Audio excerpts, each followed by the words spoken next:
من تا حاضر یک چیزا نمیفهمم.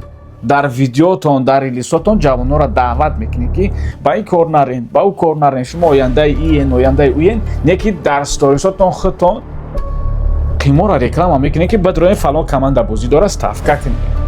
سلام علیکم برادرو، میخواستم درباره یک چیز گپ زنم. شما اگه برادرای من که ما یک عائله همه کسا فکر خودمون در این باره چخچر میکنیم. ما همه بلاگرها را تماشا میکنم، ابسولوت نه همه بلاگرها را تماشا میکنم و تا حاضر ما یک چیز نه حیرانم، ما یک چیز نمیفهمم.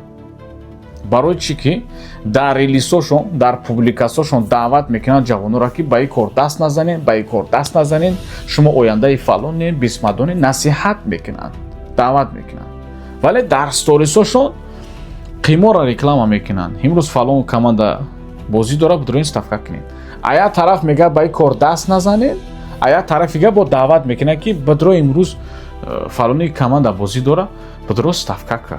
ما همه چیزا نمیفهمم.